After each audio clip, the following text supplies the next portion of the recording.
जी अस्सलाम वालेकुम। एक तरफ पाकिस्तान तहरीक इंसाफ की तरफ से असम्बलियों की तहलील का शोर है और आज ये खबर सामने आई कि साबिक वज़ीर आज़म पाकिस्तान तहरीक इंसाफ के सरबराह इमरान खान ने चंद अरकान असम्बली को टास्क दे दिया है कि वह परवेज़ इलाही को पंजाब के वज़ीर आला को जल्द सूबाई असम्बली तहलील करने पर राज़ी करें।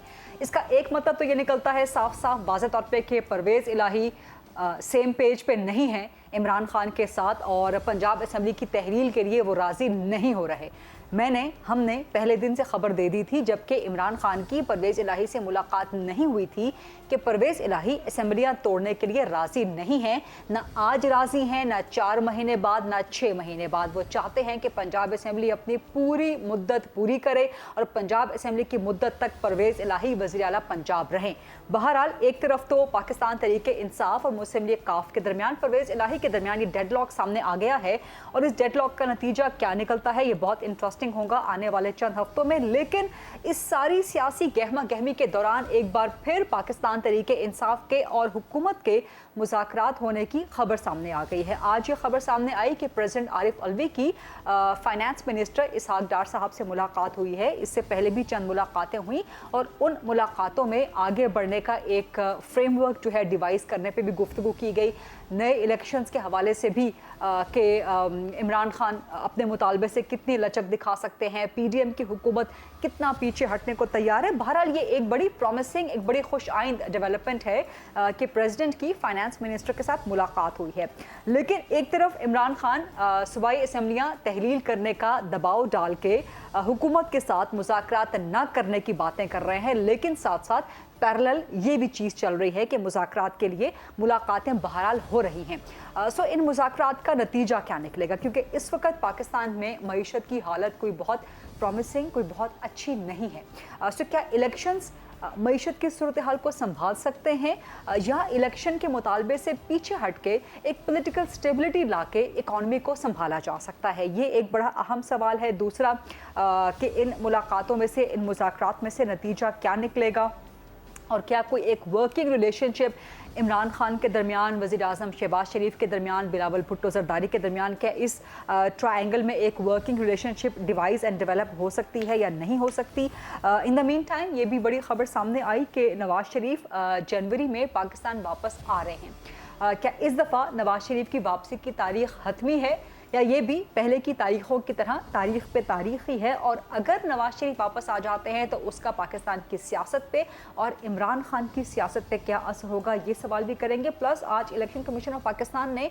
बड़ी इंटरेस्टिंग, बड़ी इंपॉर्टेंट स्टेटमेंट दी है। चीफ इलेक्शन कमिश्नर कहते हैं कि उन्होंने इलेक्ट्रॉनिक वोटिंग मशीन की कभी भी मुखालिफत नहीं की, जो कि फैक्चुअल है। इलेक्शन कमीशन ने एक सवालनामा तो भेजा था, अपने तहफ़्फ़ुज़ात का इजहार तो किया था, लेकिन ईवीएम की मुखालिफत नहीं की थी। बट जबकि इन द मीन टाइम के नए इलेक्शन के मुतालबे किए जा रहे हैं, उसमें चीफ इलेक्शन कमिश्नर का यह बयान आना जो कि एक तरह से इमरान खान के मुतालबे के करीब करीब जाता है, ये बड़ा इंटरेस्टिंग है।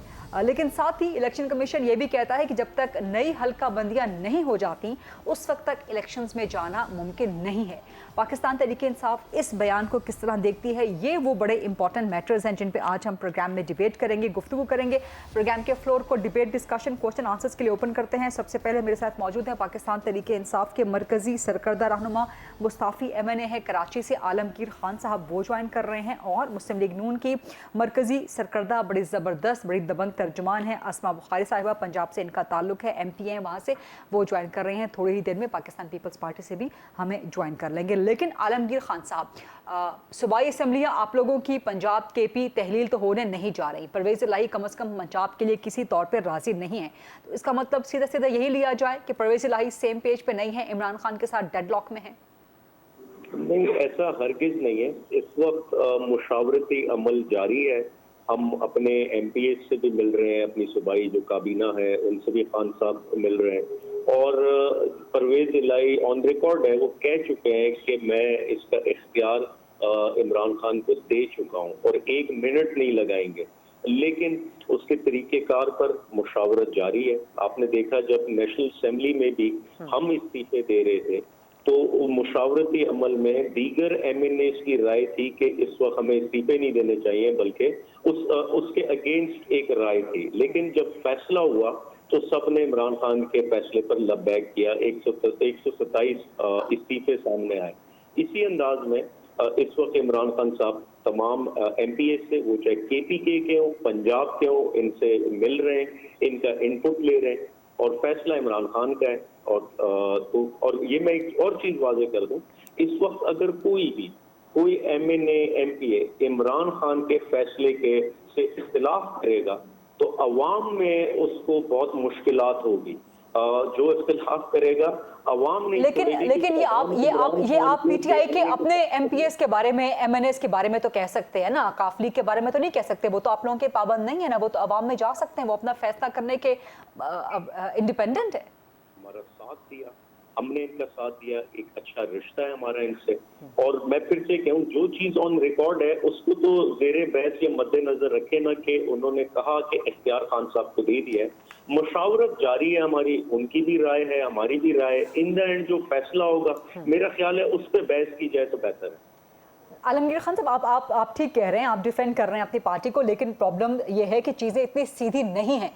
पंजाब में क्या चल रहा है आप बहुत अच्छी तरह से जानते हैं। पंजाब में पाकिस्तान तहरीक इंसाफ के अपने लोग, एजाज चौधरी साहब खुल के सामने आ गए, दीगर 3-4 MPAs और भी खुल के सामने आ गए कि जो परवेज़ इलाही के इस डिलेइंग टैक्टिक से खुश नहीं है।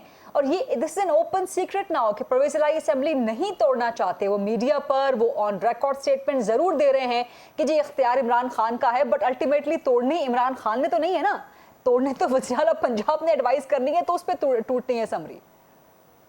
लेकिन मैं फिर से कहूँ कि जो चीज ओपन है, जो चीज पब्लिक के सामने है, ठीक है, उस पर बहस करते हैं। इनडोर डिस्कशंस क्या चल रही है, क्या मुशावरत हो रही है, क्या बातें हो रही है, मेरा ख्याल है कि वो ज़ेरे बहस लाना, उसको मौजू बनाना कोई फायदा नहीं है उसमें। अच्छा चलें ठीक है। अज़मा साहिबा, इसी पॉइंट से आपके पास आती हूँ। पंजाब में आप लोग भी बैठे हुए हैं, आप लोग किस चीज़ का वेट कर रहे हैं? अगर परवेज़ इलाही असेंबली तोड़ने में ली तो लाल से काम ले भी रहे हैं, तो आप लोगों ने जो अदम एतमाद का वोट लाना है या गवर्नर एतमाद के वोट के लिए कहना है, उसमें आपकी तरफ से ताख़ीर किस वजह से है? शुक्रिया गरीदा, जब असेंबली टूटी नहीं रही तो हमने अदम एतमाद और वो क्यों लाना है। और जाहिर है हर मूव को देखकर, दूसरे की मुखालिफ की मूव को देखकर पॉलिटिकल मूव जो है वो की जाती है। पहली तो बात यह है कि आलमगीर साहब जो है उन्होंने बार बार जो है वो मुशावरत पे बहुत जोर दिया। और हैरत अंगेज बात यह है कि हमेशा लीडरान जो है वो फैसला जब कर लेते हैं फिर उसके बाद मुशावरत नहीं होती। मुशावरत फैसला करने से, अनाउंस करने से पहले होती है। और अभी उन्होंने इस्तीफों की भी बात की। अब इस्तीफों की भी एक अपनी स्टोरी है कि इस्तीफे जो है वो कितने लोगों ने जो है वो दिए थे और कितने जो है वो उसको मंजूर ना होने के लिए कई कोर्ट्स में भी गए, और कई जो है वो वैसे भी कहते फिरते हैं कि हमारे इस्तीफे मंजूर ना करें। अभी तक फवाद चौधरी साहब जो है वो वजीरों वाले घर में रहते हैं, घर वो खाली नहीं करते, गाड़ियां ये वापस नहीं करते, तनख्वाहें ये सब लेते हैं। तो उसके बाद में आप लोग है ना, आप घर खाली करवाएं उनसे, मिनिस्टर्स एनक्लेव में आप उनसे मिनिस्टर्स का घर खाली करवाएं। जी बिल्कुल, उनके साथ 2-3 दफा जी कोशिश हो चुकी है, लेकिन वो शायद कोई और जो है वो तरीकाकार समझते हैं। ये इस वक्त इशू नहीं है। टॉपिक मैं जिसके ऊपर आना चाहती हूँ ये है कि ये भी तो ऑन रिकॉर्ड है ना। वो कह रहे हैं बहुत सारी चीजें, अब उन्होंने कहा कि वो 1 मिनट नहीं लगाएंगे, ऑन रिकॉर्ड है। ये भी ऑन रिकॉर्ड उन्होंने इंटरव्यू में कह दिया कि मार्च से पहले तो कुछ नहीं होने जा रहा। तो ये ब्लफ गेम क्यों हो रही है फिर? और इमरान खान साहब, आपको खुद याद होगा कि उन्होंने जो वजीराबाद के वाकये के बाद उन्होंने एक तकरीर जो पहली की थी, उसमें उन्होंने कहा कि मुझे मालूम है 10 महीने बाद इलेक्शन होना है। इमरान खान साहब को भी मालूम है कि 10 महीने बाद इलेक्शन होना है। असद उमर साहब ने कल एक इंटरव्यू में कहा कि बिल्कुल मैं खुद समझता हूँ सेक्रेटरी जनरल के पूरे मुल्क में जो है अपने टाइम पे जो है, टाइम मुकम्मल करने के बाद जो है वो इलेक्शन होने चाहिए। तो मतलब मजे की बात यह है कि इनकी कोई कल सीधी नहीं है। कोई कुछ कहता फिर रहा है, कोई कुछ कहता फिर रहा है। और असेंबली तोड़ने में और इस्तीफे देने में फर्क होता है। इस्तीफे चूंकि बहुत सारे लोगों ने देने हैं, उस पर मुशावरत बात समझ में आती है। यहाँ पर तो कोई मुशावरत की जरूरत नहीं ना। आपने अगर वाकई फैसला कर लिया है और परवेज इलाही साहब ने कह दिया है कि जी वो असेंबली तोड़ देंगे, तो फिर तोड़ दें। ये तो एक पेन ऑफ स्ट्रोक की बात है कि आपने एडवाइस भेजना है और असेंबली टूट जाएगी। नहीं तो आप लोग भी एतमाद का वोट लाने के लिए गवर्नर को नहीं कह रहे हैं ना, आप लोग भी अदम एतमाद के नंबर्स आपके पास भी नहीं है। जितने आप कॉन्फिडेंट हैं उतने ही कॉन्फिडेंट इमरान खान है परवेज इलाही के बारे में। नहीं, आप ये भी देखिए ना, आज माशाल्लाह जो असेंबली टूटने जा रही है, जो हुकूमत खत्म होने जा रही है, उसमें एक नए वजीर का इजाफा हुआ है पंजाब में। ये देखा है ना आपने, एक नए वजीर साहब जो है असेंबली तोड़ने के लिए, मुआवनत करने के लिए जो है वो आज शामिल किए गए हैं कैबिनेट के अंदर। तो मतलब कमाल बात है ना, इतनी इतनी मासूमियत अच्छी नहीं होती। और ये सब दुनिया देख रही है कि क्या हो रहा है। हाँ। हमने अदम एतमाद कब लानी है, हमने बिल्कुल लानी है, लेकिन कब लानी है इसका फैसला हमारी लीडरशिप करेगी। और जो है वो हम अपने जो तमाम मामलात हैं अपनी सियासी स्ट्रेटजी को देखकर ये कदम उठाएंगे। बहरहाल असेंबली जो है, परवेज लाई साहब बता चुके हैं कि वो मार्च तक नहीं टूट रही। मार्च के बाद वैसे ही जो है वो बजट आ जाएगा, बजट पेश करना है और उसके बाद तो वैसे ही काम खत्म हो जाएगा। तो फिर मेरा ख्याल है कि ये इमरान खान साहब की एक और जो है वो ट्रक की बत्ती है जिसके पीछे पूरी कौम को लगा दिया गया है। आलमगीर खान साहब, आपके लिए कहानी आसान बना दी है। अज़मा बुखारी साहिबा एमपीए हैं, पंजाब से एमपीए हैं, पंजाब में बैठी हैं, पंजाब की कहानी बहुत अच्छी तरह से समझती हैं। तो ये जो कंफ्यूजन है पाकिस्तान तहरीक इंसाफ के अंदर, इलेक्शंस की तरफ जाना है नहीं जाना, असेंबली तहलील करनी है नहीं करनी है, हुकूमत से मुज़ाकरात करने या नहीं करने हैं, जो कि आज दोबारा से एक मुलाकात हुई है, विच इज़ वेरी गुड। आप लोगों को मुज़ाकरात की मेज से बैठना चाहिए, लेकिन ये कंफ्यूजिंग सिचुएशन क्रिएट करके क्या पाकिस्तान तहरीक इंसाफ मुल्क में एक पॉलिटिकल इंस्टेबिलिटी का बाइस नहीं बन रही है, आलमगीर खान साहब? नहीं मोहतरमा, इसमें कोई कंफ्यूजन नहीं है। हाँ। हमने इनको एक टाइम दिया है। हमने कहा है कि आप पूरे मुल्क में इलेक्शंस कराएं, आप हुकूमत डिसॉल्व करके इलेक्शंस की तरफ जाएं, वरना हमारी जहां हुकूमत है जिन सूबों में, हम वो तहलील कर देंगे। तो ये एक बड़ा मुनासिब सा एक प्रपोजल समझ लें या जो समझ लें। तो और अगर ये हम उस पर नहीं आते तो फिर हम इख्तियार रखते हैं, हम अपने जहां हमारी हुकूमत है वहां हम इलेक्शंस कराएंगे। लेकिन सोचने की बात यह है कि पूरे मुल्क में जहां सूबाई और कौमी में 850 से 900 नशिस्तों पर इलेक्शंस होते, तो उनमें से अगर 500-600 नशिस्तों पर इलेक्शंस होंगे, जो कि 60 से 70% बनता है, तो ये बड़ा मुश्किल होगा वफाकी हुकूमत के लिए संभालना, और वो इंगेज हो जाएगी इलेक्शंस की तरफ, तो ये अफोर्ड नहीं कर सकते। लिहाजा इनको अच्छा आलमगीर खान साहब, गवर्नमेंट की बात तो छोड़ देना, इलेक्शन तो करवाने इलेक्शन कमीशन है। आज चीफ इलेक्शन कमिश्नर ने कह दिया कि जब तक नई हल्का बंदियां नहीं हो जाती, नई डिलिमिटेशंस नहीं हो जाती, तब तक इलेक्शंस हो ही नहीं सकते। इसको फिर आप किस तरह देखते हैं, पीटीआई किस तरह देखती है इसको? देखें, जहाँ तक इलेक्शन कमीशन की बात है, तो हमने तो पहले दिन से कहा कि इस वक्त जो इदारा है वो मुतनाज़ इलेक्शन कमिश्नर एक मुतनाज़ शख्स है, और ये एक सियासी विंग की हैसियत से हमें नजर आता नून लीग का। तो इनकी जो भी स्टेटमेंट्स हैं, हम इसको एक सियासी जमात की नज़र से देखते, किसी एक मखसूस इदारे की नज़र से नहीं देखते। एक छोटी सी ब्रेक लेते हैं प्रोग्राम में, और ब्रेक के बाद जब वापस आते हैं तो डिस्कशन यहीं से कंटिन्यू करते हैं।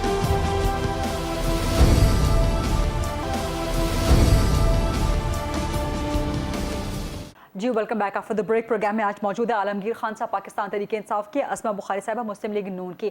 अज़मा साहिबा, आपने सुन लिया आलमगीर खान साहब की गुफ्तगू इलेक्शन कमीशन के हवाले से, लेकिन आज जो मुलाकात हुई है एक बार फिर प्रेसिडेंट की इसहाक डार साहब के साथ, ये अच्छा है बावजूद इसके कि आपकी गवर्नमेंट बार बार इनकार कर रही है और बार बार कह रही है कि हमें बैठने की जरूरत नहीं है इमरान खान के साथ, लेकिन ये अच्छी पेशरफ्त है। इस पेशरफ्त से क्या समझा जाए कि पीडीएम की हुकूमत कहीं ना कहीं लचक दिखाने को तैयार है फॉर अर्ली इलेक्शंस? देखिए, पहले तो मैं आलमगीर साहब की एक बातों को जरूर रिस्पॉन्ड करना चाहती हूँ। पंजाब की और सिंध की जो गवर्नमेंट्स हैं या जो असम्बलियां हैं, वो तहलील करने के बाद ये वहां पर इलेक्शन कराना चाहते हैं, शौक से कराएं, उस पर कतई तौर पर किसी को ना कोई एतराज है। अच्छा। और हम तो जो है वो बिल्कुल तैयारी कर रहे हैं इस हवाले से। तो ये इमरान खान साहब ने जिसको एक एज अ ब्लैकमेलिंग टूल जो इस्तेमाल करना चाहता है कि वो शायद ब्लैकमेल कर लेंगे, तो आई एम सॉरी, ये नहीं हो सकता, ये नहीं होगा। और इस मुल्क में इलेक्शंस कब होंगे इसका फैसला अकेले इमरान खान साहब नहीं कर सकते। इस मुल्क के अंदर बाकी पॉलिटिकल पार्टीज भी मौजूद हैं, वो तमाम पॉलिटिकल पार्टीज बैठकर इस मुल्क का जो है वो फैसला करेंगी। इमरान खान साहब की गाली गलौज से, इमरान खान साहब की जो है धमकियां देने से, ब्लैकमेलिंग करने से किसी को रत्ती कोई फर्क नहीं पड़ता। दूसरी बात, जहां आलमगीर साहब इस वक्त खुद जिस सूबे से वो एमएनए है, वो इनकी अपनी गवर्नमेंट जो इमरान खान की गवर्नमेंट थी उसमें वो सीसीआई के अंदर बैठकर खुद ये अप्रूवल दे चुके हैं नई हल्काबंदियों की और नई मर्दमशुमारी की। और सिंध भी एक सूबा है, अगर पंजाब और केपी आपको सूबा नजर आता है तो सिंध भी एक सूबा है, और उस सूबे की राय ये है कि वो नई मर्दमशुमारी के बगैर किसी सूरत अगले इलेक्शन के अंदर नहीं जाना चाहते। सो ये भी एक हालात है। फिर ये है कि सूबे के अंदर सैलाब की सूरत हाल है, बलोचिस्तान भी एक सूबा है, उसके अंदर सैलाब की सूरत हाल है। लेकिन इमरान खान साहब जो है, क्योंकि उनको डर लग रहा है कि उनके जो मामलात खुले हुए हैं, उनके जो मुकदमात हैं, उन पे फैसले होने हैं, उन पे केस चलने हैं, तो उससे पहले पहले वो चाहते हैं कि लोगों की आंखों में धूल उन्हें झोंक कर पॉलिटिकल विक्टिमाइजेशन का डर है, उन्हें केसेस का डर नहीं है। No no no no no, कोई विक्टिमाइजेशन है ही नहीं। देखिए, अब तोशा खाना से अगर उन्होंने घड़ी सेट चोरी किया था तो वो हमने तो नहीं कहा, इसमें विक्टिमाइज कहाँ से हो गया। अगर उन्होंने मनी लॉन्ड्रिंग की है फॉरेन फंडिंग केस के अंदर अपने मुलाजमों के नाम पर, अगर उन्होंने पैसे मंगाए हैं तो वो हमने तो नहीं कराई है, वो विक्टिमाइजेशन कैसे हो गई। अगर उनके जो है वो अलकादर यूनिवर्सिटी से जो है अपनी बेगम साहिबा के साथ और फराह गोगी के साथ मिलकर वो उसके ट्रस्टी बनकर वहां पर जो है वो उन्होंने वो जमीन जो है वो हथियाई, इसमें हमने तो कुछ नहीं किया। और फिर जो है वो 190 मिलियन पाउंड जो वाकई इस मुल्क की जो है वो लूटी हुई दौलत थी, वो वापस खजाने में जमा कराने की बजाय जो है वो अपने दोस्तों में बांट दी गई। तो ये विक्टिमाइजेशन इसमें कहाँ है बताइए। विक्टिमाइजेशन होती है जो राना सनाउल्लाह के साथ हुई थी कि आप उस पे जो है वो हीरोइन का केस डाल दें। विक्टिमाइजेशन हुई थी कि जब आप जो है शाहिद खकान को मौत की चक्की में डाल दें कि आपने एलएनजी के मुआहदे क्यों किए, जिसको जो आज भी एलएनजी पाकिस्तान इस्तेमाल कर रहा है, उसके बाद मुआहदा नहीं हो सका क्योंकि इंटरनेशनल में जब कीमत कम थी इन्होंने खरीदी नहीं और आज मिल नहीं अभी रही। अभी अभी अच्छा, पाकिस्तान तहरीक इंसाफ वही इल्जाम आप पे लगा रही है कि जब तेल सस्ता था, गैस सस्ती थी, उस वक्त आप लोगों ने ली नहीं, अब वो महंगी हो रही है तो अब आप लोग भागते फिर रहे हैं आलमी मार्केट में लेने के लिए। नहीं, वो इनको इनको हर चीज मजाक लगती है ना, जिन्होंने काम किया जो नहीं कभी। और किसी ने यूनियन काउंसिल तो चलाई नहीं थी आज तक। असद उमर हो, आज असद उमर बातें कर रहे हैं जिनको खुद इमरान खान साहब ने ये कह के निकाला कि आपकी जो है वो तवक्कात के मुताबिक आपकी कारकर्दगी नहीं थी। वो आज रस्तू साहब हमें बता रहे हैं ये करियाना स्टोर से जो है वो जाकर जो है वो चीनी नहीं लानी थी, ये एक मुल्क के साथ सॉवरन एग्रीमेंट करना था। और सॉवरन एग्रीमेंट करने के बहुत सारे मराइल होते हैं, इन्होंने किए हो तो उनको पता होना, किए नहीं चुके तो उनको बेचारों को क्या पता। अब आपके सवाल की तरफ आ जाते हैं। देखिए, हमने हमेशा कहा कि हम मुज़ाकरात से पीछे हटने वाले लोगों में से नहीं है और बार बार कहा, बल्कि आपको याद होगा कि वज़ीर आज़म शहबाज शरीफ साहब ने जब वो कायदे हिज़्ब इख्तिलाफ थे, उन्होंने पहली स्पीच में कहा मिसाके मईशत करते हैं। बिलावल भुट्टो जरदारी साहब ने कहा कदम बढ़ाइए, हम आपके साथ हैं। लेकिन रिजल्ट में क्या मिला? गाली, चोर, डाकू, फलाना ढिमका, और ये वो करते रहे। किसी के साथ ये बैठने के लिए तैयार नहीं थे। पाकिस्तान पे हमला हुआ, ये नहीं बैठे। कोविड आया, ये नहीं बैठे। मतलब बहुत सारे मामलात थे जिसमें वज़ीर आज़म होते हुए भी नहीं बैठे। लेकिन अज़मा साहिबा माजरत के साथ एक सवाल की इजाजत दीजिएगा। अब आप लोग भी तो तकरीबन वही तरीकाकार अपना रहे हैं ना, आप लोग भी इमरान खान को वही चोर का, तोशा खाना का, तोशा चोर का, वो सारे खिताबात आप उनको दे रहे हैं। आपकी गवर्नमेंट कह रही है हम बैठने को तैयार नहीं है, तो ये वही एटीट्यूड नहीं है जो आपको, जिसका शिकवा है आपको इमरान खान से? नहीं रिदा, ऐसा नहीं है। देखिए, हमारे इनके पास 3.5 साल मौजूद थे ना, इन्होंने हर तरह का हरबा आजमाया। इन्होंने वो शहजाद अकबर को भी ला के लगाया, इन्होंने जो है वो जावेद इकबाल साहब को ब्लैकमेल करके भी जो है वो सारे मामलात कराए, जेलों में भी डाला पूरी लीडरशिप को, एक दफा, दो दफा, तीन दफा, 90 दिन का रिमांड भुगता हुआ है हमारे लीडरान ने।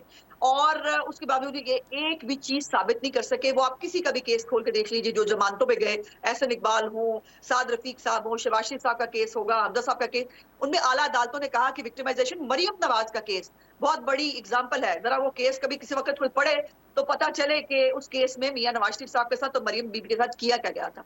लेकिन आपके सवाल के ऊपर हमने हमेशा कहा कि मुज़ाकरात, लेकिन गाली मत दीजिए। मुज़ाकरात पर बिल्कुल एक आम बाकी पॉलिटिकल पार्टी की तरह आके बैठिए। अगर आपको लगता है आप डिक्टेशन देंगे, अगर आपको लगता है कि आप धमकी देंगे और आपकी बात सुनी जाएगी, तो ऐसा नहीं होगा। और बार बार आज सदर अलवी साहब जो है वो कोशिश कर रहे हैं इस मामलात पे। अभी आपने कल वो खबर, आपने भी मेरा ख्याल है उसको ब्रेक किया था कि इन्होंने कहा है कि जी अब जो है वो फौजी क़यादत के खिलाफ नहीं बोलना, अब जो है वो हमें उसके ऊपर रिस्ट्रेन करना है। वो भी सदर तो अलवी ये तो अप्रिशिएट की जानी चाहिए ना, ये तो अच्छी चीज है। अच्छी बात, अच्छी बात है, अच्छी बात है। और ये भी अच्छी बात है कि आज अलवी साहब ने दोबारा जो है इसहाक डार साहब को बुलाया था, उन्होंने जो है वो मुज़ाकरात की या जो भी उन्होंने बात की है। तो इन अज़मा साहिबा, इन मुज़ाकरात से गवर्नमेंट भी आमादा हो रही है, इससे तासुर ये लिया जाए कि आप लोग कम से कम अर्ली इलेक्शंस के डिमांड पे कुछ लचक दिखाने को तैयार हैं? नहीं, ऐसा नहीं है। ये देखिए, मेन पॉइंट ये था कि इमरान खान साहब शराइत के साथ मुज़ाकरात करना चाहते हैं और हमने पहले दिन से ये कहा है, आज भी यही कह रहे हैं, शर्तों के साथ मुज़ाकरात नहीं हुआ करते। आप टेबल पे बैठे, टेबल पे बैठ के या आप हमें कन्विंस कर लेंगे या हम आपको कन्विंस कर लेंगे, ये तो हो सकता है। लेकिन ये नहीं हो सकता कि आप हमें डिक्टेशन देंगे, आप कहेंगे कि ये करो, फिर मैं बैठ रहा हूं, तो वो आपके साथ बैठने के लिए कोई तैयार। यानी कि गवर्नमेंट कहीं ना कहीं लचक दिखाने को तैयार है। सेंटर आजिज धामरा साहब, पाकिस्तान पीपल्स पार्टी, उन्होंने हमें ज्वाइन कर लिया। Thank you very much senator Aziz Dhamra sahab. और हम डिस्कस कर रहे हैं कि इस वक्त हुकूमत और पीडीएम की हुकूमत और इमरान खान के दरमियान मुज़ाकरात का कहीं ना कहीं डोल जो है वो डला है। इसमें से एक्सपेक्ट क्या किया है? जैसे सेंटर आजिज धामरा साहब की गवर्नमेंट को लचक दिखाने को तैयार है और कहीं ना कहीं मिडिल ग्राउंड आ सकता है अर्ली इलेक्शंस के मुतालबे पे। बिस्मिल्लाहिर्रहमानिर्रहीम। देखें गरिदा, पहली बात तो यह है कि जो मुज़ाकरात की बात कर रहा है, मींस के प्रेसिडेंट ऑफ पाकिस्तान उसको तो कौम से माफी लेनी चाहिए। सबसे पहले अपना वो एक अखलाकी जुर्रत का मुजाहरा करें कि किस तरह उन्होंने एक मुंतखब पार्लियामेंट को 1 मिनट में जो है वो डिसॉल्व किया। यहाँ से स्पीकर साहब ने अदम एतमाद वाली तहरीक को रिजेक्ट किया और वहां से उन्होंने असेंबली को डिसॉल्व कर दिया। चलो सर, पुरानी बात हो गई ना, वहां से आगे बढ़ गए, वहां से आगे बढ़ गए। अब तो खैर हुकूमत इमरान खान मिलके बैठ गया ना, अब आगे बढ़ गया वहां से। नहीं गरिदा, गरिदा अखलाकियात जो है वो हमेशा जिंदगी भर कायम रहती है इंसान के साथ। अभी तो वो प्रेसिडेंट ऑफ पाकिस्तान है ना, मतलब ये मेरा मशवरा है, अगर वो नाम आए तो ये जरूरी, ये कंडीशनल चीजें नहीं है। और दूसरी बात आपने कहा कि क्या पीडीएम की हुकूमत जो है वो मुज़ाकरात करेगी। देखिए, कंडीशनल मुज़ाकरात नहीं होते, कहीं भी नहीं होते। जाती जो छोटे मोटे घर के झगड़े होते हैं उसमें भी नहीं होते।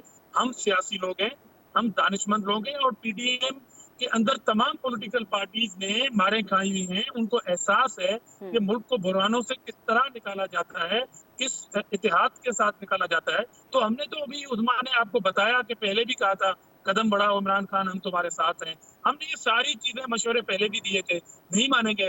मगर अब अगर इस मुल्क की खातिर, उसकी इकोनॉमी की खातिर, उसकी एनर्जी की खातिर, उसके क्राइसिस के खिलाफ अगर बेस पे आने के लिए तैयार हैं तो सियासी बन के आए। इस तरह की वो और तू तड़ामे वाली बात नहीं होनी चाहिए। और मेरे ख्याल में ये जो पिकनिक मार्च चला था 1 महीने, वो कहा जा रहा था कि एक अपॉइंटमेंट के ऊपर हो रहा है, मगर मैं बतौर सियासी कारकुन कह रहा हूँ कि शायद उसमें ये चीज भी इनकी मुलव्वस की जाएगी। मगर सबसे बड़ा जो खौफ था वो इनको अपने का, वो नाहली का, वो फॉरेन फंडिंग का, वो धामरा साहब, आपका कनेक्शन डिस्टर्ब हो रहा है, आपकी आवाज़ डिस्टर्ब हो रही है, आपसे रिकनेक्ट करते हैं। आलमगीर खान साहब, आपने गुफ्तगू सुन ली, एक्सपेक्ट क्या किया जाए कि जो पाकिस्तान तहरीक इंसाफ पीडीएम के गवर्नमेंट के दरमियान कम से कम रुक रुक के गाड़ी चल रही है मुज़ाकरात की, बट इसमें से एक्सपेक्ट क्या किया जाए? कोई पॉजिटिव आउटकम?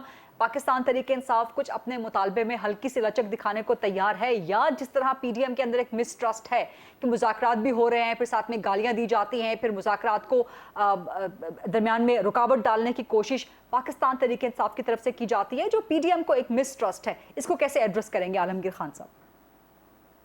तो ये जो सबसे अहम चीज़ है कि मईशत बेहतरी के लिए पॉलिटिकल स्टेबिलिटी की ज़रूरत है और वो इलेक्शंस के नतीजे में ही आ सकती है। बिल्कुल ठीक। और कोई भी अक्सरियत हुकूमत आती है तो वो फैसले कर सकती है और बाहर की दुनिया उस पर एतमाद कर सकती। आज इसहाक डार आए, बड़ा शोर शराबा हुआ कि डॉलरों की बारिश हो जाएगी वगैरह वगैरह। आज 6.9 बिलियन डॉलर पे आपके ज़खायर खड़े, आप डिफॉल्ट के करीब हैं और डॉलर शॉर्ट हो गया है मार्केट में से, डॉलर 230 पर भी नहीं मिल रहा है इस वक्त। जी हाँ, तो जरूरी है कि ऐसे में पॉलिटिकल स्टेबिलिटी की तरफ जाया जाए। रही बात, देखें, इसमें कोई शक नहीं मुज़ाकराती अमल से कोई बेहतर फैसले होते, लेकिन हमें ये खदशा रहता कि जितना ये डिले होगा इतना मुल्क को नुकसान होगा। ये हमारा खदशा है। इसी बुनियाद पे हमने लॉन्ग मार्च किया, क्योंकि हमने ये देखा कि इनकी हुकूमत आने के बाद, रिजीम चेंज के बाद, जो तरजीहात हैं वो अवामी मसाइल नहीं, अवामी मफाद नहीं, बल्कि नैब में तरामीम करना, इलेक्शन कमीशन में तरामीम करना, ओवरसीज पाकिस्तानीज के वोट खत्म करना, ईवीएम मशीन खत्म करना और दीगर ऐसे फैसले किए जिनसे इनकी जात को यानी एनआरओ को मजीद फायदा होता। और आपने देखा 150 के करीब नैब के रेफरेंसेस खत्म हुए और बदले में जो हमारे साथ यानी पॉलिटिकल ओपोनेंट्स के साथ बर्ताव रखा गया, हाल ही में अभी जो सेंटोरस मॉल सील किया वजीर आजम कश्मीर का, वो एक पॉलिटिकल मुखालफत का नतीजा है। और इससे वो आज इंटीरियर मिनिस्टर कह रहे हैं कि प्राइम मिनिस्टर को पता ही नहीं था, और इंटीरियर मिनिस्टर कह रहे हैं कि मुझे भी पता नहीं था कि वो सील किया गया, वो डी सील तो हो गया खैर अब। लेकिन इसका मैसेज क्या गया? और इसी अंदाज में जो पीटीआई के साथ किया गया, वो 25 मई को हो या अभी जो हाल ही नवंबर में वाकया हुआ वजीराबाद में, ये एक तसलसल है कि आपने जो तरजीहात हैं वो अवाम के सामने रख दी कि पॉलिटिकल ओपोनेंट्स को दबाना, उनको मारना पीटना, मुकदमे बनाना और अपनी जात के लिए कवानीन में तरमीम करना। ना आज तक महंगाई के लिए कुछ हुआ, मईशत में बेहतरी के लिए कुछ हुआ, और ये अवाम ने देखा। तो इनके भी हक में है कि जल्द इलेक्शन हो। जितना ये डिले करेंगे इनका वोट बैंक, ये बात आपकी वैलिड है। इसका जवाब अज़मा साहिबा से भी लेंगे और सेंटर आजिज से भी। लेकिन जो अज़मा साहिबा इससे पहले कह रही थी, आलमगीर खान साहब आपसे मेरा सवाल हाल है कि सैलाब की सूरत हाल है, फिर सिंध कह रहा है कि जब तक नई मरदमशुमारी नहीं हो जाती तब तक जो है हम इलेक्शंस में नहीं जा सकते। फिर डिलिमिटेशंस का मसला है जो कि अज़मा साहिबा कह रही हैं कि शायद केपी ने कहा है कि नई डिलिमिटेशंस की तरफ जाएं या इमरान खान साहब ने वहां पर सेंसस की मंजूरी दी है। तो ये लेजिटिमेट इश्यूज तो हैं, इनके बगैर आप नए इलेक्शंस की तरफ कैसे जा सकते हैं? देखिए, इस तरह के इश्यूज, मसाइल, तहफ़्फ़ुज़ात वो मुज़ाकराती अमल में शामिल किए जा सकते हैं, ठीक। लेकिन डंडे के जोर पे तो नहीं हो सकता कि आप डंडे के जोर पे हमसे मुज़ाकरात आप करें। कह रहे हैं डंडे के जोर पे, वो कह रहे हैं गाली के जोर पे हम नहीं मानेंगे, तो मिडिल ग्राउंड फिर कहाँ निकलेगा? देखिए, ये हमारा आईनी हक है एहतिजाज करना, चाहे वो लॉन्ग मार्च निकालना हो, चाहे इस्तीफे देना हो, और वो एक आइन में एक प्रोविजन मौजूद है, हम और वो हम करेंगे। ठीक है, इसमें क्या ठीक, इख्तिलाफ है? हम ठीक। इलेक्शंस की तरफ जा रहे हैं, हम कह रहे हैं कि तहलील करके हम इलेक्शंस कराना जा रहे हैं, जो एक जमहूरी अमल है, तो इसमें क्या इशू है? ठीक है। अज़मा साहिबा, ये जो वैलिड पॉइंट रेस किया है कि इस वक्त आपकी गवर्नमेंट की तरजीहात आवाम को रिलीफ देना नहीं लग रही, और उसकी एक तफसीली चार्जशीट आलमगीर खान साहब ने भी प्रेजेंट कर दी है, तो ये बज़ाहिर लगता तो दुरुस्त है। अभी सेंटोरस मॉल को सील करना, ये किसी इस चीज़ की कोई तुक नहीं बनती थी, और ये सीधा सीधा पॉलिटिकल विक्टिमाइजेशन का केस लगता। अज़मा साहिबा,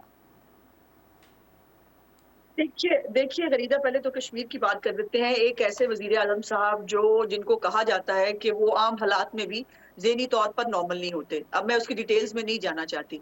वो बगैर बुलाए वजीर आजम पाकिस्तान के फंक्शन में जाते हैं, और जाते ही ये गैर मुनासिब बात हो जाएगी अज़मा साहिबा। ये किसी पे जाती अटैक हो जाएगा, और आप ऐसा काम करती नहीं है, आप बड़ी सुलझी हुई डिबेट करती हैं हमेशा।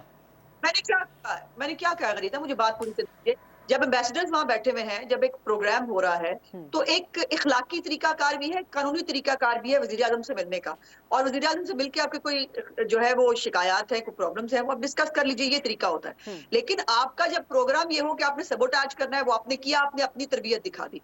जो जाहिर है, जो भी पीटीआई में जाता है उसकी तरबियत ऐसी ही हो जाती है। ये प्रॉब्लम है, पता नहीं क्यों बरल हो जाता है ऐसे। उसके बाद आपने खुद भी बता दिया कि वजीर आजम साहब को तो इन मामलों का पता ही नहीं था, वो इतनी छोटे पैटी मामला में नहीं पढ़ते होते। सेंटोरस के बहुत सारे मामला जो है वो पहले ऑलरेडी चल रहे थे, जब आग लगी है उससे पहले के भी, और आग लगने के बाद भी कुछ उनको कहा गया था फुलफिल करने के लिए, वो नहीं कर सके। मैं उस डिटेल में जाके ज्यादा टाइम आपका नहीं लेना चाहती। यहाँ पे गुजारिश ये है कि जो फारूक हैदर साहब थे, उनके ऊपर बगावत का पर्चा काटा गया था सिर्फ इसलिए कि वो एक मीटिंग में शामिल थे मॉडल टाउन के अंदर, और वो ज्यादा छोटी बात थी। देखना, बगावत का पर्चा कश्मीरी एक वजीर आजम पे तो बहुत छोटी सी बात है। सेंटोरस बंद हो गया, ये बहुत बड़ा कश्मीर का मुकदमा जो है वो खराब हो गया। मतलब इसके ऊपर अब आप खुद ही फैसला कर ले, बेहतर है। मैं कुछ कहूंगी तो फिर वो बात जो है वो खराब हो जाती है। अब जहां तक इनका मईशत का, इनके जो है ना वो मगरमच्छ के आंसू बहाना इनके नहीं अच्छे लगते।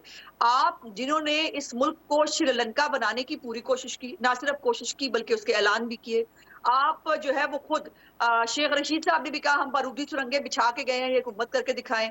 शौकत तरीन जो इनके अपने मिनिस्टर थे, उन्होंने कहा कि जो सब्सिडी हमने दी पेट्रोल के ऊपर वो सस्टेनेबल ही नहीं थी। और आपने शौकत तरीन से फोने कराई, आपने कहा आईएमएफ के प्रोग्राम को रोको। आपने इस मुल्क के अंदर 50-55 जलसे किए, आपने इस मुल्क के अंदर 2 लॉन्ग मार्च किए, आपने इस मुल्क के अंदर खून खराबा कराया, आपने इस मुल्क के अंदर जो है वो हालात को खराब किया। पॉलिटिकल स्टेबिलिटी के बगैर इकोनॉमिक स्टेबिलिटी नहीं आती। उसके बावजूद हमने पाकिस्तान को जो है डिफॉल्ट की बातें, बाय द वे आप खुद, आपके शौक है बहुत कि डिफॉल्ट हो जाए, वो हमने बचा लिया पाकिस्तान को। हमने 1.2 अरब डॉलर्स की जो स्कूप बॉन्ड्स हैं, हमने उसकी अदायगी कर दी है तमाम हालात के बावजूद। आपने ये भी कहा अपने लोगों को कि रेमिटेंसेस मत भेजो। इमरान खान साहब ने इसके ऊपर अपने लोगों को शाबाश दी, उन्होंने कहा वेरी गुड, देखा मैं वजीर आजम नहीं हूँ इसलिए रेमिटेंसेस जो है वो कम हो गई है, बहुत अच्छी बात है। ये किसका फायदा, किसका नुकसान हो रहा है? सो ये मईशत के ऊपर किसने कितना कर्जा लिया है, कभी किसी को पता है? आलमगीर खान साहब को मालूम है कि इनकी हुकूमत ने जो 3.5 साल की हुकूमत थी, उसने तमाम क़याम पाकिस्तान से आज तक जितनी हुकूमतें उससे ज्यादा कर्जा लिया। इनको पता है कितना कर्जा लिया था इन्होंने?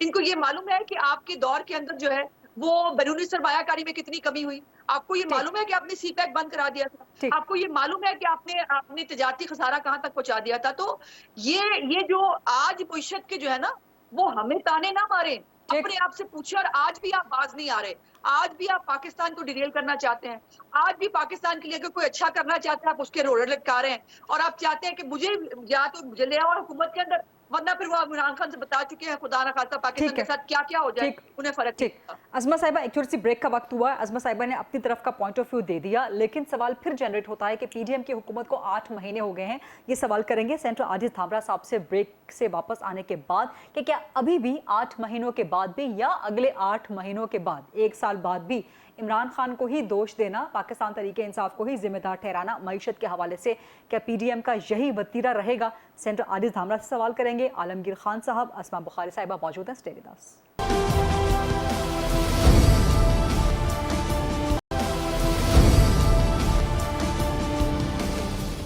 जी welcome back after the break. Senator Aziz Dhamra sahab, सवाल मेरा वही है जो ब्रेक पे जाने से पहले मैंने ड्रॉप किया था। देखिए गर्दा, पहली बात तो यह है कि जो इमरान रजीम जब खत्म हुई थी और वो एक कानूनी और आईनी रास्ते से खत्म हुई थी, तो उस टाइम भी हमने जो लॉन्ग मार्च किया था, हम ये मुतालबा कर रहे थे कि पाकिस्तान की इकोनॉमी ठीक नहीं, आप रिजाइन करें और इलेक्शन में चले जाएं। आपने रिजाइन नहीं किया, फिर एक आईनी तरीकाकार इख्तियार किया गया, वोट ऑफ नो कॉन्फिडेंस। या तो आप मुझे बताएं कि ये वोट ऑफ नो कॉन्फिडेंस जो है ये गैर आईनी इक़दाम था, उसमें आपने असेंबलियों को वो रिजेक्ट की हमारी दरखास्त और आपने असेंबलियां तोड़ दी। अपने सदर के कहने पे, प्राइम मिनिस्टर की एडवाइस पे प्रेसिडेंट ने असेंबलियां तोड़ दी। जो हम कह रहे थे वो नहीं किया, अपनी मर्जी से किया। असेंबलियां बहाल है। और ये जो आप कह रही है ना कि वाकई 8 महीने हो गए हैं और अगले 8 महीने में क्या होना है, तो ये जो इमरान रजीम ने पाकिस्तान की इकोनॉमी से एक सख्त मुआहदे किए IMF से, वो जो उन्होंने टाइम जो है वो एक्सपायर करने के बाद मुआहदे किए, ये सारा भुगत रही है कौम उस नतीजे के किए हुए इकदामात को। और धामरा साहब सारी बातें छोड़ दें, धामरा साहब सारी बातें छोड़ दें। इस वक्त डॉलर का रेट क्या है? डॉलर नहीं मिल रहा इस वक्त ओपन मार्केट में, इस वक्त एक्सचेंज रेट पे डॉलर नहीं मिल रहा, ब्लैक मार्केट में मिल रहा है, 230 पर भी नहीं मिल रहा है। इसका भी इमरान खान जिम्मेदार है। मैं आपसे एग्री कर रहा हूँ, उसके जिम्मेदार इमरान रजीम थी जिन्होंने इस तरह के मुआहदे किए। और मैं इनसे ये पूछ रहा हूं कि सारा कुछ तो इमरान खान पे, डॉलर इस वक्त 230 पर तो इमरान खान पे ना डाले ना आप कम से कम। इमरान खान जब मुल्क में हर वक्त हड़ताल पे रहेगा तो मुल्क में कैसे होगी सरमायाकारी? मुल्क में कौन आएगा डॉलर लेकर? वो खुद रोक रहे हैं लोगों को, डॉलर मत भेजो। कमाल करिए आप। ओके धामरा साहब, खजाना APK के वजीर खजाना से खत किसने लिखवाया था IMF की किसको रुकवाने के लिए? ये क्या खिलवाड़ नहीं है पाकिस्तान की मईशत के साथ? इसलिए मैं कह रहा हूं कि इमरान रजीम, अगेन कह रहा हूं कि इमरान रजीम ने जो इस मुल्क की इकोनॉमी के साथ जो हालत की है उसको सुधारने के लिए, मैं मानता हूं इस बात में कि डॉलर 230 पे भी नहीं मिल रहा है। ये सारी चीज की जिम्मेदार ये इमरान रजीम थी, जिसको बेहतर करने के लिए कोशिश की जा रही है। हम नेगोशिएशन से बिल्कुल इनकार नहीं कर रहे हैं, मगर इलेक्शन रिफॉर्म्स पहले बाद में इलेक्शन, इलेक्शन रिफॉर्म्स पहले बाद में इलेक्शन। लेकिन जो वतीरा पाकिस्तान तरीके इंसाफ की हुकूमत का था कि 3.5 पौने 4 साल गुज़श्ता हुकूमतों पर मलबा डालते रहे, आलमगीर खान साहब अब वही चीज़ पीडीएम की हुकूमत अपना रही है और आपके ऊपर सारा मलबा डाल रही है। Last quick comment Alamgir Khan साहब। देखिए, आजाद-उल-शुमार कोई नहीं जुटला सकता। जी धामरा साहब आ रही हूं आपकी तरफ। दौरे हुकूमत में रिकॉर्ड एक्सपोर्ट थी, रिकॉर्ड रेमिटेंसेस थी, करंट अकाउंट पहली बार सरप्लस में गया, आपकी मईशत बेहतरी की तरफ जा रही थी, 3% प्लस आपकी ग्रोथ रेट, GDP ग्रोथ जा रही थी। तो ये सब चीजें रिकॉर्ड पर है, वो जुटलाया नहीं जा सकता। आप अपना बताएं, आपने क्या किया? अभी माजी की बात पे, तो जब हमने हुकूमत संभाली हमारे पास 1 महीने के जखायर नहीं थे जो आपसे हमने हुकूमत ली। आपने दिवालिया शुदा मुल्क हमारे हवाले किया और हमने 6,000 अरब रुपए आपके लिए गए कर्जों पर। धामरा साहब आ रही हूं आपकी तरफ। मकसद सिर्फ ये है कि आप अपनी तरजीहात को किसी और तरफ लेके जाएं। यहाँ हमें वजीर आजम क्रिकेट और फुटबॉल पे ट्वीट्स करता नजर आता, अवामी मसाइल उनकी तरजीहात में शामिल नहीं है, इस पर हमारे तहफ़्फ़ुज़ात हैं। अच्छा जी धामरा साहब, क्योंकि आप कुछ कहना चाह रहे हैं, then I take Azma's last comment. गरिदा, आज आपके इस प्रोग्राम में PTI सिर्फ कौम को ये बता दे कि पाकिस्तान की तारीख में इससे पहले किसी भी वजीर खजाना ने, साबिक वजीर खजाना ने लॉबिंग की हो और मौजूदा सूबों के वजीर खजाना ने खत लिखा हो IMF को कि आप पाकिस्तान को किस तरह दें। ठीक है, ठीक है, पहले आपका पॉइंट आ गया था। अज़मा साहिबा, आलमगीर साहब ने एक और एतराज रेज कर दिया कि आपके वजीर आजम क्रिकेट पे, फुटबॉल पे ट्वीट्स कर रहे हैं, अवाम को रिलीफ कोई नहीं दे रहे हैं। कमाल बात है, जिनका लीडर खुद जो है वो खिलाड़ी रहा है और वो हर चीज पे खेलता है। वो फॉरेन पॉलिसी के साथ भी खेल जाता है, वो मुल्क की मईशत के साथ भी खेल जाता है, वो लोगों के इमोशन के साथ भी खेल जाता है। वो जो है वो बहुत अच्छा लगता है। लेकिन अगर कोई बाकी स्पोर्ट्स को जो है इंकरेज कर रहा है तो वो बहुत बुरी बात है। तो भाई जरा अपनी अदाओं पे पूरी गौर कर लें, हम कहेंगे तो फिर शिकायत होगी। ठीक है, इसी पे प्रोग्राम क्लोज कर देते हैं। Thank you very much Asma Bukhari साहिबा, आलमगीर खान साहब और सेंट्रल आदिज धामरा साहब। ये था आज का प्रोग्राम। टुमारो इंशाल्लाह एट 8 o'clock। अल्लाह हाफिज।